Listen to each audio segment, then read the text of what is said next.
The Kamtza and Bar Kamtza story, it's a story of a big party, but of even bigger pettiness. It's probably the most well-known of Churban stories. In brief, there's a man in Yerushalayim who's having a great party. He wants to invite his good friend. His good friend's name is Kamtza.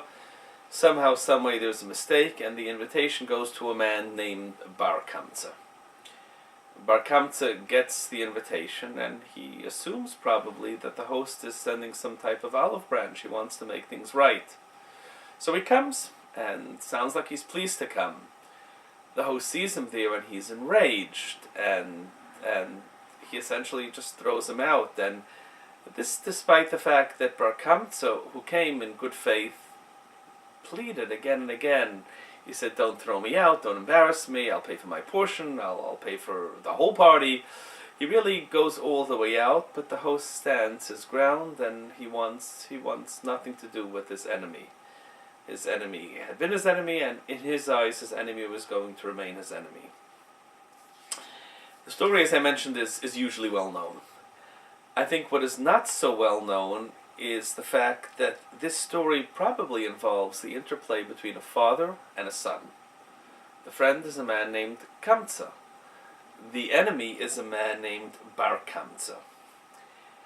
And the Marsha, who notes this, seems to be telling us that this is really a window into what that world was like, what that society was like. Sounds like you can consider somebody a really good friend and invite him to your party, but yet hate his son so very much that despite pleading, you'll embarrass him and yourself in front of all of your friends. And what type of friendship is about? And you start wondering about not just the person who makes the party, the host, but about the friend, about Kamtza. Why was the father maintaining a friendship with a man like this? If indeed the man hates his son so very much that he won't relent and won't recant and won't redo and won't budge, why is that person your good friend, and why are you going to his party in the first place? And you wonder if the Gemara is hinting at just a world of artificial relationships, where it's not about real friendships and about good people, but about social climbing and window dressing and make-believe and connections and business connections and all the artificial things that meld people together that aren't real and that at the end don't hold up.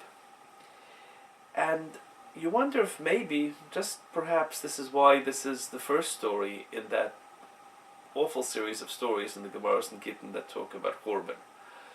The Churban, of course, happened because of sinas chinam, because of intra-communal fighting, because of broken relationships, because of just bad blood. And of course we have to address that and make good there. But before we focus on the community as a whole and greater society, we have to focus on what is near and dear to us, and family.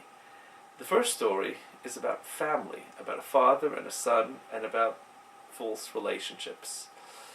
And maybe the Gemara is telling us that's where we need to begin. And maybe this Tisha B'Av, of course, the end result should be a healthy society, and that society as a whole.